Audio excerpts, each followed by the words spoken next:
guess what today is? It's pumpkin painting day. Today we're gonna take basic pumpkins, a little bigger than these, and upgrade them and make them a little fancy so that they can be some fun Halloween decor for your house. I do this DIY every year for the past 2 years. This will be the 3rd year, and it's one of my favorites because I find carving pumpkins quite messy and gutsy, and I'd much rather paint them. I do actually like carving pumpkins too, that's very fun, but it's very messy. So for the past few years we've been painting them. This year we found some very cute pumpkins at our local bodega on the corner and we grabbed a bunch. I usually look up some inspiration on Pinterest, but this time I didn't because I kind of have a couple ideas that I want to try. So we'll do 2 medium-sized pumpkins and 1 small one. This is one of the most simple DIYs because all you really need is a pumpkin and some acrylic paint and brushes. And then if you want to attach anything to your pumpkin, you just need like a hot glue gun. You'll see some of the things I got, like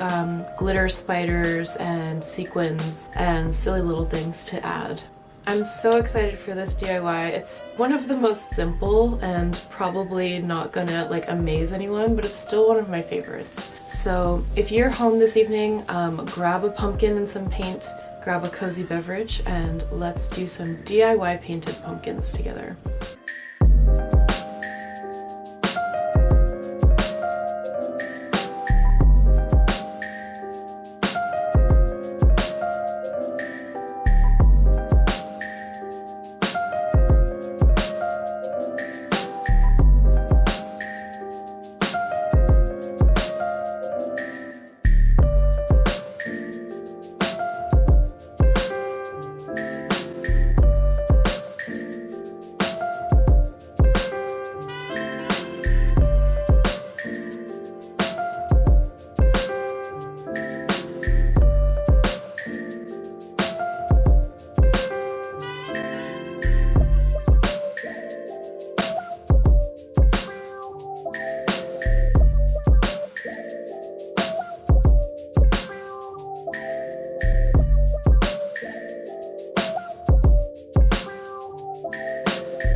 Well guys, that's it for this year's pumpkin painting extravaganza. I hope that you enjoyed and got some ideas for painting your own pumpkins. I definitely want to see if you guys are doing this project, so follow me on Instagram at HeyMishka and tag me in any pumpkins that you post. This year for Vlogtober, I'm doing every other weekday DIYs and vlogs, so be sure to get on my newsletter. I'm gonna put the link right here. It's heymishkanewsletter.com, and I send out a digest every Sunday with all of my content from the week. So I know it's a lot of videos to keep up with, so I'm just sending out that newsletter so you can sort of binge them at the end of the week. So jump on the newsletter if you want. Definitely subscribe, drop a comment if you're watching, and say hi, and I'll see you guys in the next video, which will be a vlog. Have a lovely, festive, cozy evening, and see you soon.